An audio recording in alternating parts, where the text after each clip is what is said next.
Class 8 Civics, Chapter 4 Understanding Laws. In this chapter, we will learn about do laws apply to all? How do new laws come about? Unpopular and controversial laws. What should we as citizens do under such circumstances? So, our first topic is do laws apply to all? Yes, the correct answer will be yes. India में जितने भी laws होते हैं वो सबके लिए apply होते हैं. They does not discriminate anyone just because of their religion, caste and gender. कोई भी लड़का हो या लड़की या फिर वो किसी भी रिलीजन का हो या कोई भी उसका कास्ट हो, इंडिया में हर कोई इक्वल होता है. इवन अगर कोई रिच है, पुअर है, अगर कोई मिनिस्टर है या प्रेसिडेंट हो, सबके लिए जो लॉ है वो इक्वली फॉलो होता है. अगर किसी ने कोई क्राइम किया है तो सेम उसको पनिश मिलेगा जो किसी दूसरे ने किया होगा. तो यहाँ पे हमारी कंट्री में कोई भी पर्सन हो, चाहे वो किसी भी कास्ट, रिलीजन या किसी भी डिफरेंट बैकग्राउंड का हो या फिर वो बहुत रिच हो या पुअर हो, सबके लिए पनिशमेंट एक होता है. हम इंडिया के एंशियंट लॉ की बात करें, उस समय मेनली जो लॉज था वो इनके डिफरेंट कास्ट सिस्टम पे बेस्ड था. जैसे अगर किसी ब्राह्मण ने कोई गलती की है और किसी शूद्र ने गलती की है तो ब्राह्मण का जो पनिशमेंट था वो कम होता था क्योंकि वो हायर कास्ट का था, और जो शूद्र का पनिशमेंट होता था वो ज्यादा होता था क्योंकि वो लोअर कास्ट का था. So like this type of discrimination which you can see in our country. Under this, when we are talking about the colonial period, on that time, there was a law that was sedition law. Under this laws, the Britishers can arrest anyone if they will go against of the British. So, just because of this act, which was announced in the year of 1870, which brought a lot of discrimination under between the relationship of the Indian citizens and brought so many discrimination. When we are talking about the another act, that was Rowlatt Act, which was passed in the year of 1919, where so many people went against of this under this that allows Britishers to jail anyone without any trial. तो अगर कोई भी Indian जो है वो किसी भी British के अगेंस्ट जाता है तो बिना उस पर मुकदमा चलाए उसको सीधा जेल में डाल दिया जाता था, जिसे हमने रॉलेट एक्ट कहा, जो कि 1919 में हुआ था. इसका जो रिजल्ट हुआ रॉलेट एक्ट का, जिसके कारण लोग एक जगह इकट्ठा होकर के एक जलियांवाला बाग में मिलकर मीटिंग कर रहे थे, उस दौरान जैसे ब्रिटिशर्स ने उन पे फायर किया, जिसे हम जलियांवाला बाग मैस्केर के नाम से जानते हैं. ये सब इनके एग्जाम्पल्स है जो ब्रिटिशर्स ने इंडियंस के अगेंस्ट किया. So just because of this that Indian nationalist force Britishers to include equality and ideas of justice into set of rules. अब जाकर के इंडियंस को लगा कि हमारे प्रति कुछ इक्वालिटी वाला कुछ एक नया लॉ आना चाहिए. Like this today also every year new laws are passed. और अभी भी भारत में जब भी कुछ नया चेंज होता है उसके अकॉर्डिंग नए नए लॉज पास होते रहते हैं.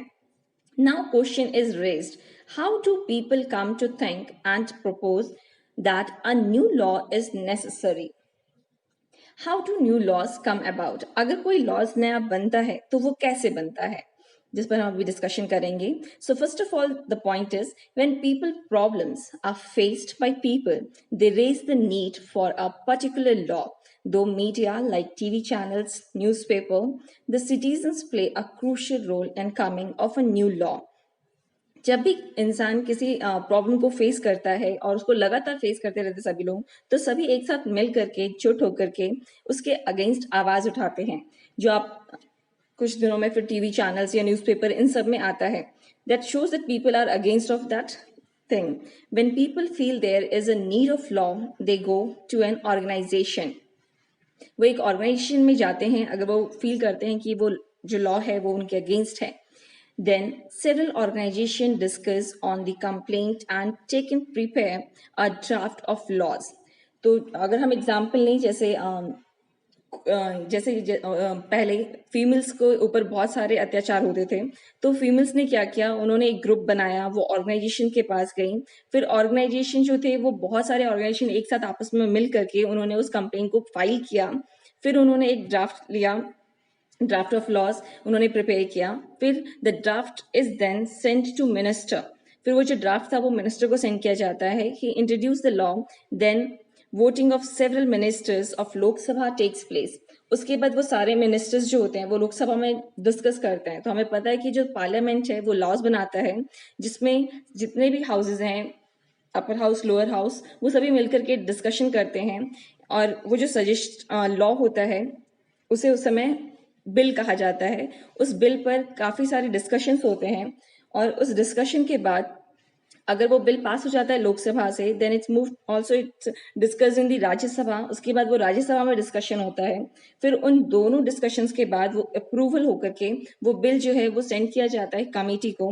After approval it goes to president and if president approves it then the new law is introduced in society.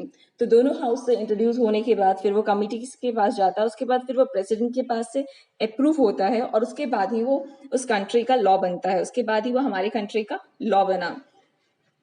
Unpopular and controversial laws. In our country, there are so many unpopular and controversial laws are there.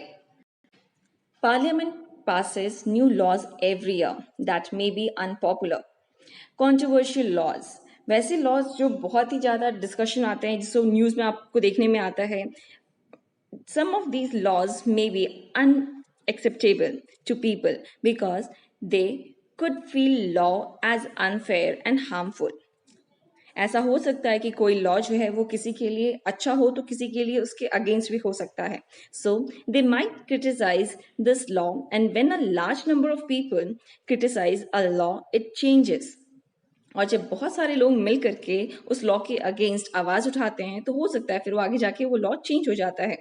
If any law is not in favour of any group and ignores the other, it is controversial law. तो अगर कोई law बना है और वो कुछ लोगों के अगेंस्ट में होता है तो हो सकता है आगे जाकर के उस लॉ को चेंज किया जाए. अगर हम बात करें इंडिया की तो जो ड्वेरी लॉ इन इंडिया जो पास हुआ था जिसमें भी बहुत सारे कंट्रोवर्शियल हुए थे. Next, the Protection of Women from Domestic Violence Act in the year of 2005, which came, and just after this, female they got the right, and now it's very less. Hardly you can heard in newspaper these type of domestic violence. Otherwise, before in past it was a lot, as you can see under this picture. So finally, as citizens play crucial role in electing their representatives. As a human being or as a citizen of our country, this is our right to speak, to go against of anything which is not satisfying us. So they also play a crucial role in helping Parliament perform its representatives functioning properly. So citizens of a democratic country like India must be aware of their rights. So this is your right that if something is going against of you, you can raise your voice, you can ask for changing of these type of laws or for making any new laws. Thank you.